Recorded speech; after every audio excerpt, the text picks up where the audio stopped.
Okay, good morning, colleagues. A warm welcome to you all to this session this morning. Some introductions first. I'm Adam Sharples. I'm the Director General for Employment in the Department for Work and Pensions. And sitting over here, we've got Mel Groves, who is the Chief Executive of Jobseeker Plus.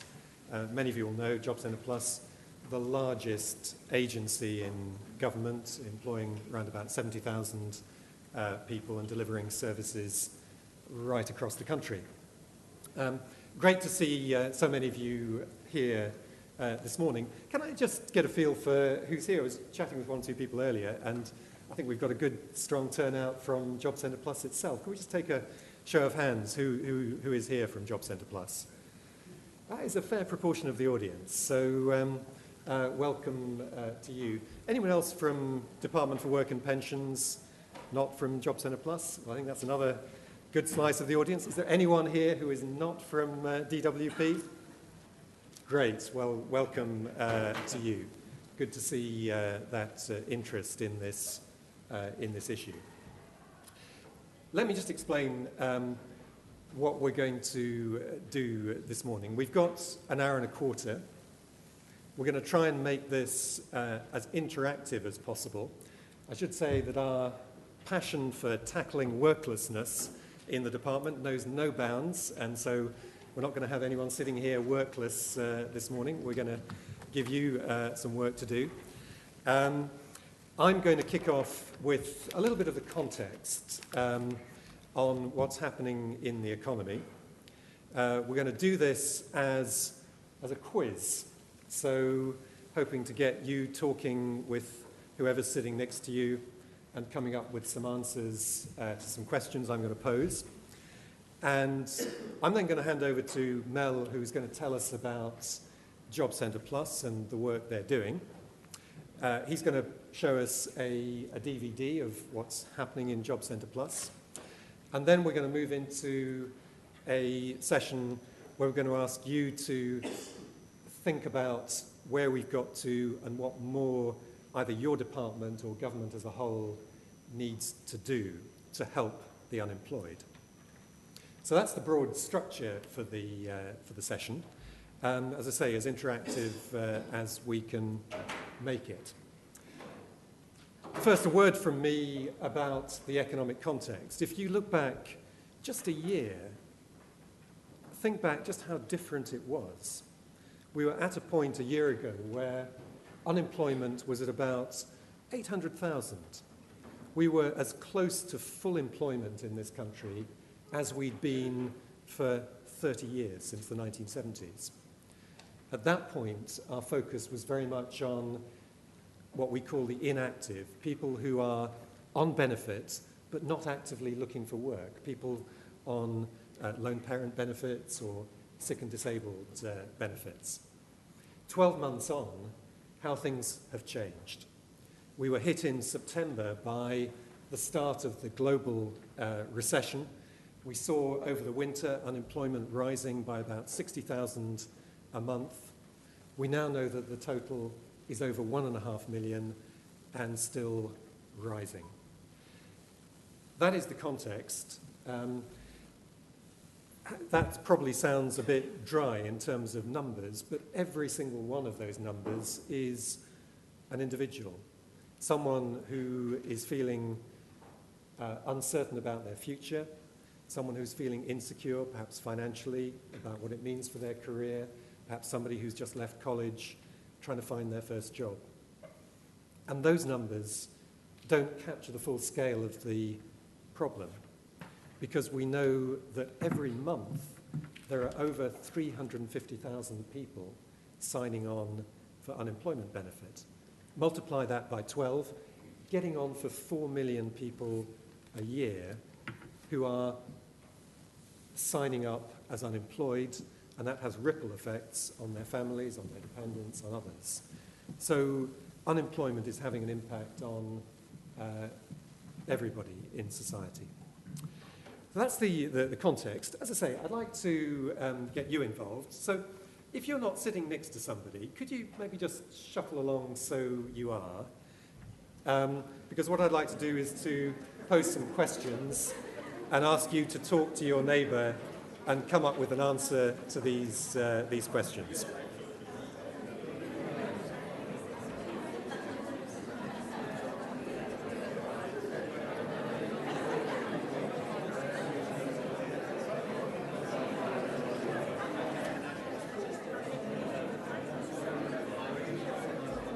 Okay, everybody comfortably located. Let's see if we can get the first question. These are all simple true or false questions, and I'm just going to take a show of hands after each question to test your views. Now, I'm conscious that with so many Job Centre Plus colleagues in the audience, including some of the experts actually, I'm looking for some pretty high scores here. So the first question. Unemployment is higher than it was in the 1980s. Just talk to your neighbour. Let's come up with some answers on that.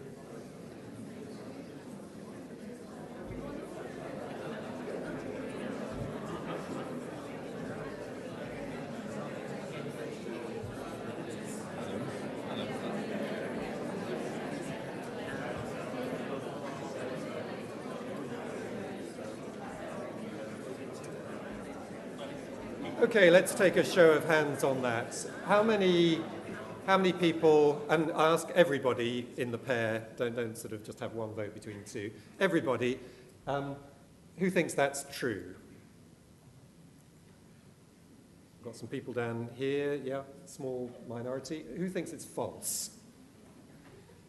Okay, overwhelmingly you think it's false. Let's look at what has actually happened. This is a picture showing unemployment going back actually to the early 70s. And you can see that through the 1980s there were two huge peaks in unemployment when it went to over 3 million in the mid-80s, another peak in the early 90s when it hit nearly 3 million. Now you can see on the right-hand side that at 1.5 million, and this is the claimant count, we're not yet back to those peaks of the 1980s. We're very, very close to that low point at the end of the 1980s. So some of you could have claimed you were very nearly right in saying that it was higher than the lowest point in the 1980s. But you can see that it is getting much worse, up from 800,000 or so to 1.5 million, but still some way short of the great peaks of the 1980s. But what is likely to happen over the coming year? If we look at this line there on the right-hand side, you can see this is the average of independent forecasts of unemployment, and that rises to nearly 2.5 million by the end of next year. So at that point, we're well into the levels of mass unemployment that this country experienced in the 1980s. So, a straight answer to the question, those of you who said false were right, but unemployment is rising very sharply. Okay, second question. True or false? London and the North East have seen the biggest rises in unemployment over the past year. This is compared to other regions of the country. Have a go on talking to your neighbour about that, and let's see what the answers are.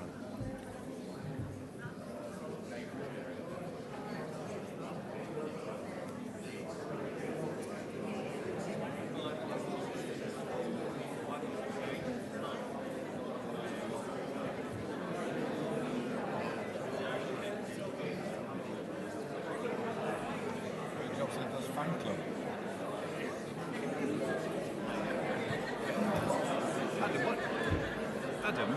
Adam, what do you click? Is it something like the clicker? Is it something like the clicker? Is it just a straightforward bottom? Okay, let's take a show of hands on that one. Who thinks it is true that London and the North East have seen the biggest rises in unemployment over the past year? That's probably a good half of the audience. Who thinks that's false? A good even split on that. So quite interesting what is actually going on here. Let's take a look. what I've done on this picture is to look at each region of the country. If you can read across the bottom there, southeast on the left-hand side, southwest, etc. And I'm going to show you first what the picture was across the different regions a year ago.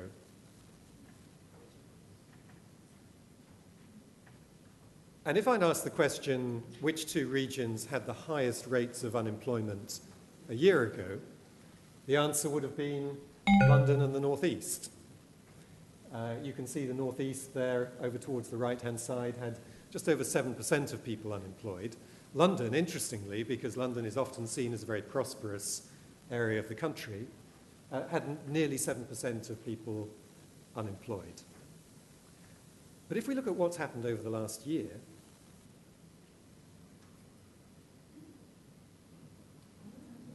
you can see that actually the rise in unemployment in London and the northeast is smaller than in any other part of the country, just over 1 percentage point.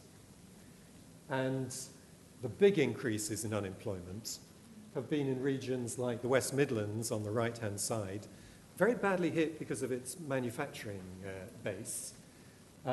Yorkshire and Humberside, they're about fifth from the right, which has gone up to 8%, gone up quite sharply. Interestingly, Wales has gone up quite sharply as well. But as I say, London and the northeast have had the smallest increase in unemployment.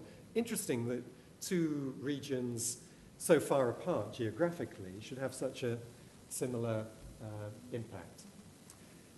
So the overall answer to that question is it's false.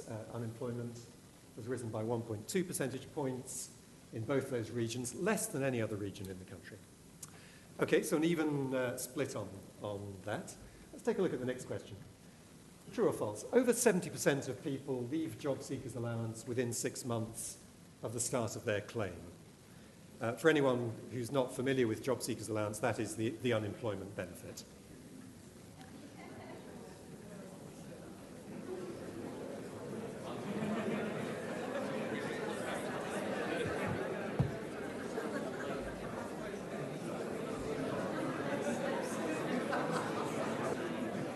Okay, let's take a quick show of hands on that one. Who thinks that is true? Got a good, strong support for true. Who thinks it's false? One at the back there.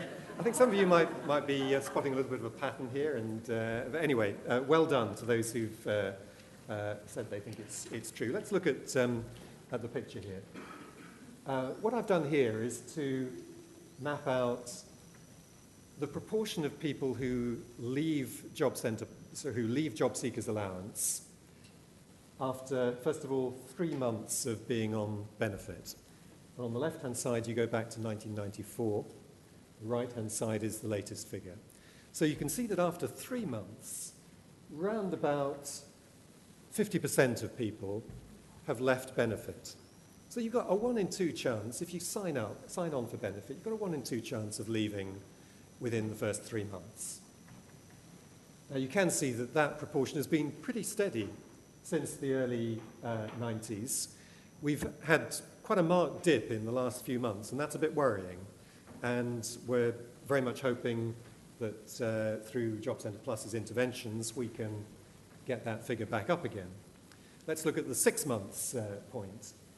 And again, a remarkably even pattern that typically 80% of people leave benefit within 6 months. Again, that's dipped down a bit, but it's still noticeably over 70%. It's actually 73%. And then after 12 months, over 90% of people have left benefit. So even in a recession, there is a very good chance that you will move on from benefit. So overall, that is true. Currently over 73% of people leave within 6 months. Okay, next question.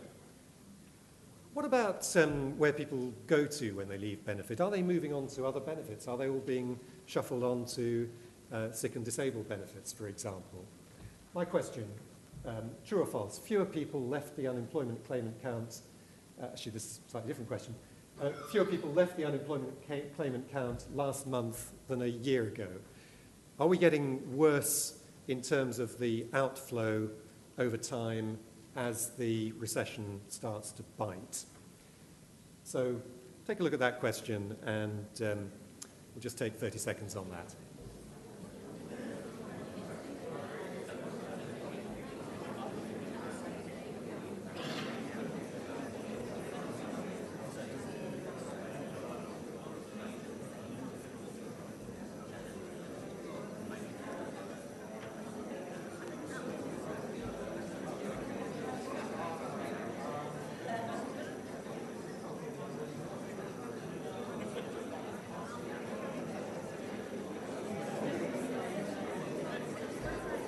Okay, let's take your answers on that question.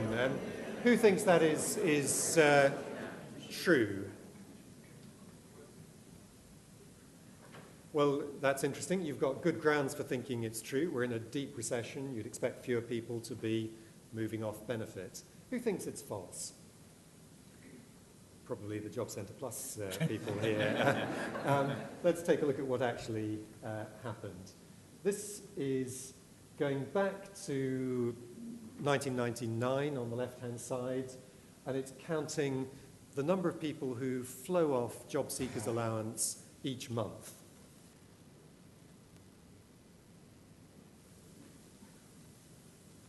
Now that's interesting, isn't it? That in the depths of the recession, there are more people leaving Jobseeker's allowance. Actually, last month there were more people leaving than at any time in the last 10 years.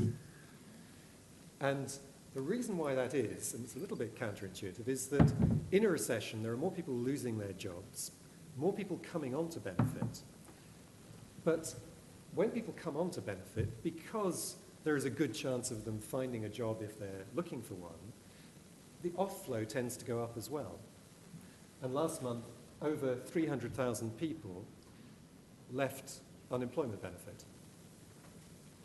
So rather striking pattern, and that's one reason why Job Centre Plus is so focused on making sure that everybody is looking for work. Nobody's giving up, because everybody has a good chance of moving off benefits and finding a job. So overall, that's false. More people left unemployment last month than in any month in the last 10 years. Next question. There are fewer people leaving Jobseeker's allowance to move into work now than this time last year. Perhaps, as I said, they're moving on to sick and disabled benefits. Let's take a quick discussion on that.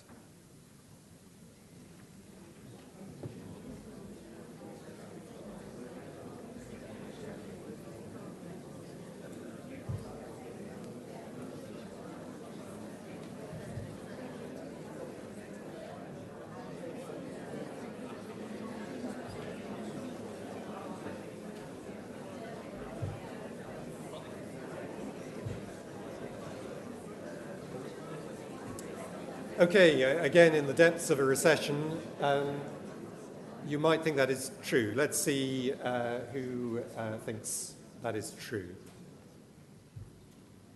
Okay, and who thinks that's false? Well, that is interesting, and again, a pattern is starting to emerge here. Let us look at the figures. This is what the position was last year. This is actually counting over a 3-month period, around about a year ago. On the left-hand side, you see who left benefit for work, and that was around about 220,000 people. This is over a 3-month period. Some people just failed to sign on, and we actually don't know whether they went into a job. Probably some of them did. Some went into training and education. Some, very small number, moved to claiming another benefit. And some are simply unknown on the right-hand side there. Let's look at the latest position. Over the last 3 months, the number of people moving into work from benefit has gone up very significantly, nearly 350,000 people over a 3-month period. So again, it just reinforces the point that even in a recession, there's a big flow through benefit and people are finding jobs. So false, more people are leaving Jobseeker's Allowance for work. And finally, this is my last quiz question, what about the international comparisons? How are we doing in this country compared to other countries? Obviously, the city has been really badly hit by the recession. The financial services sector, the construction industry, manufacturing, we've seen this very sharp rise in unemployment. True or false? The UK's unemployment rate is higher than the OECD average. Now, the OECD is the Organisation for Economic Cooperation and Development. It's the 30 or so industrial countries. Take a look at that question.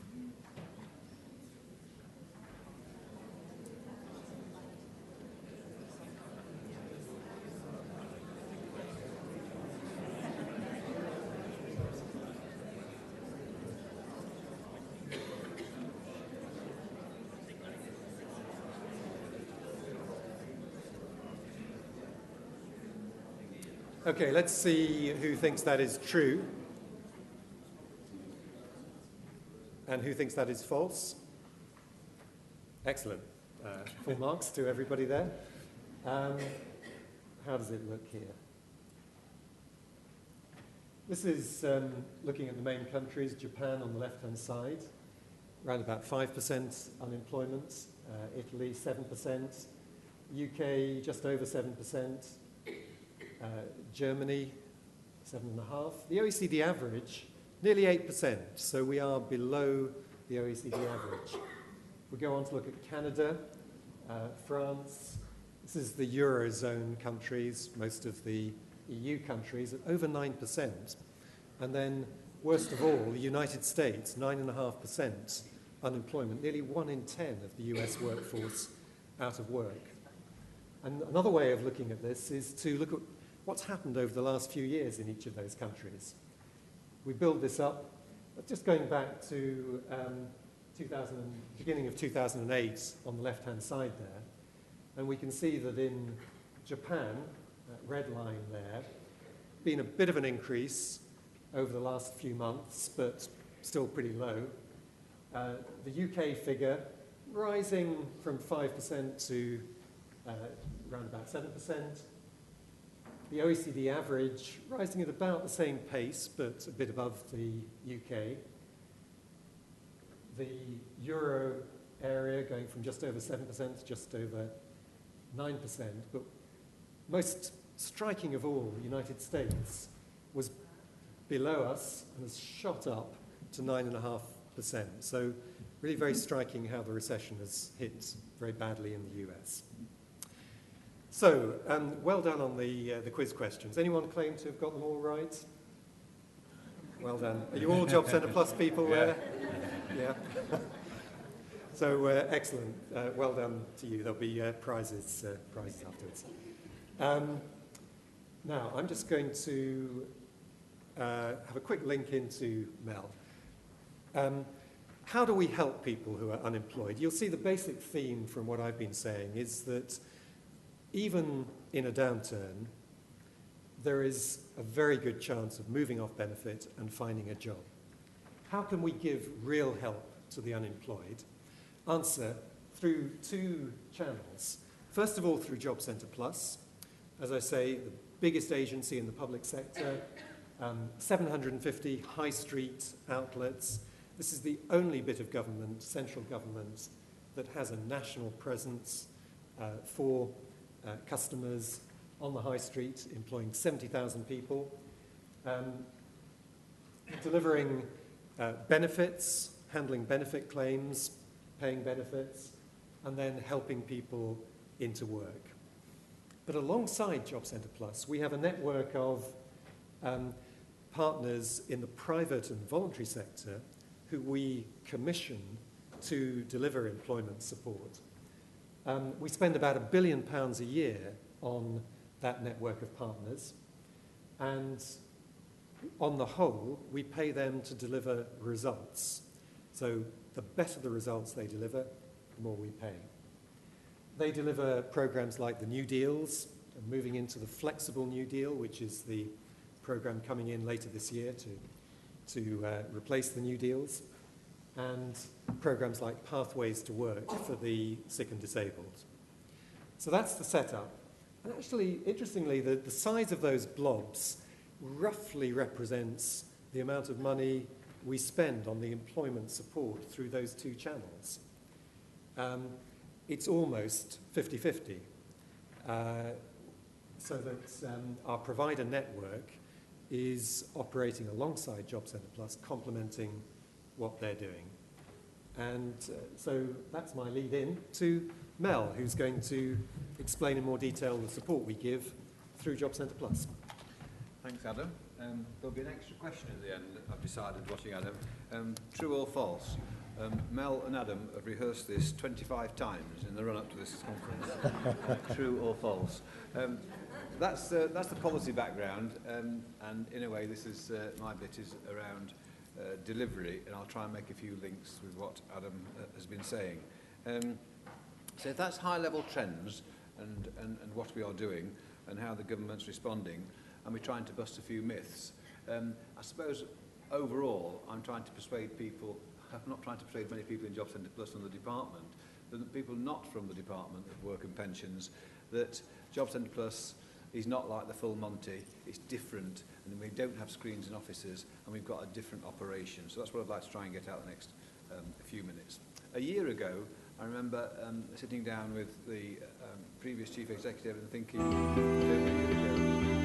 focus is on people who are in active benefits, not GSA customers. And we were talking about the labour market, and we were looking ahead to introducing the first radical and major change that Adam took to the House and introduced the Employment and Support Allowance. So the focus of Jobseeker Plus was on preparing for a new benefit and dealing with people who are not on JSA. And we reflected that in the spending review period 2004, the department had delivered 30,000 reduction in headcount, and Jobseeker Plus had delivered between 16 and 17,000 of those. And we were heading towards a total in Jobseeker Plus of around 66,000 people by March this year, March 2009. And that was the plan for last year. And as Adam's explained, the recession came in and unemployment rose quite rapidly. And in terms of where Jobseeker Plus was and where it is now, it's a stark difference. We've had this huge increase in workloads, and business volumes have surprised people in the public and private sector. And so the response was the department secured lots more money for Jobseeker Plus, and as Adam's illustrated, the figures of people who are flowing onto benefit and flowing off of benefit, and the rise in the claimant count. And the policy response was give Jobseeker Plus more money to do different things. And it's worth other people from other civil service departments considering whether we operate in the right way. I personally think we do. Adam and I work very closely together. Jobseeker Plus people work closely with the department's people, and so on. So I call it rather mildly, it's policy on the hoof, because very often what we introduce is what policy colleagues see happening in Jobseeker Plus, and we pilot things. But the overall policy response was keep doing what you're doing, but you need more people. And so from aiming for 66,000 people in the organisation in March, we ended up with just over 70,000 people. We're on a trajectory to get to 82,000 people by October. Is that right? Is it wrong? But that's the policy response. That's what we need to cope with these volumes. So as well as doing all of that, we are an organisation that's having to recruit quickly. We've had to do things differently. We're engaged now with Manpower to help us bring people in. So you've got a public service agency working with a private sector agency. And last month, in June, we recruited 3,500 people. So just get focused on how much of a drain on the organisation that is. So we're bringing vast numbers of new people in. And the figures, I think, are there, and Adam's illustrated that. But the reality is, we're not changing what we do. We're elaborating what we do. Our focus remains the same. Our focus is on getting people back to work. And we are the delivery arm for government in terms of welfare reform. And we're focused now on JSA, Job Seekers Allowance, people unemployed, but that doesn't mean that Job Centre Plus and the department are not dealing with other disadvantaged people, the lone parents, disabled people and so on. And throughout all of that, our focus has remained on, in Job Centre Plus, on dealing with employers. So at the end of the day, we're doing more of the same. And that quadrupling of our business volumes, and I was with Lee Lewis, our permanent secretary, the other night we were meeting BT, and the chief executive of BT was saying he cannot think of an organisation or a department that's had to respond to a completely different business position as Job Centre Plus has. So I think we responded quickly, and I think probably we've surprised a few people in what we're doing. And on the bottom here are the sorts of volumes that we are dealing with. I hope they're not surprising to Job Centre Plus colleagues, but they are big numbers. But to illustrate what Adam's saying about people flowing off, just focus on that top figure. Every day in our contact centres, we take 10,000 jobs that we can offer to people through the internet, through our advisory services and on the telephone. And every day we conduct 50,000 interviews. So those daily totals are very different now to what they were 12 months ago. I sometimes describe that inside Job Centre Plus as the daily miracle, because actually we are making payments now more quickly than we were 12 months ago. So the people in the organisation that have responded in a tremendous way, and that's what I want to try and give you a flavour, particularly those not in the department, about how we've achieved it. And I think this is the biggest myth buster I've got for you. A few years ago, government invested £2 billion around the year 2000, 2001. Over the next 5 years, we'd change social security offices and job centres. We'd change them, we'd merge them and create a different network. And at that time, in a different world, I remember the current Prime Minister saying, I want to take the word benefit and social security out of the labour market. I want people to think about work. And this investment in Job Centre Plus was what he meant. And so in the past 5 or 6 years, we built the biggest virtual contact centre, hence meeting BT earlier this week, in Europe. So Job Centre Plus has the biggest virtual contact centre. So you can sit in Sheffield and you can see people moving work around, moving telephone calls around. We've built a centralised benefit delivery operation. So we've got 30 contact centres and 80 benefit delivery centres. We used to have 620 places where we did benefit work alongside job centres. So we've now got 2 functional areas, contact centres and benefit delivery. And as Adam said, we've got 750 offices out there where people do face-to-face interviews, mainly by appointment. And what we've tried to do is make our service accessible in different ways, through the internet, on the phone, so the experience of people is very different. And the thing that excites me at the moment, and it is radical, that in 3 weeks' time, we've both got our fingers crossed, we're going to put JSA, this big benefit, online, so it's interactive, so people can do their claim to JSA online. They can do it now online. All we do at this end is we print it off and deal with it in the normal way. But we're going to make a radical change the first week of August. So that's a very different operation. And we also now provide help for people in very different ways. I'm going to flick through this. So we now deal with people before they're out of work. And over 2,000 firms have used our rapid response service. So when people are facing unemployment, we go out to visit the firm and talk about what's available. And we also deal with people differently at the start, after 6 months and 12 months. So the service is just so different. And that shouldn't be a surprise to anybody in the department, but it's an interventions regime. It's trying to tailor the help that we need to give people. The longer they're out of work, the more help we give them.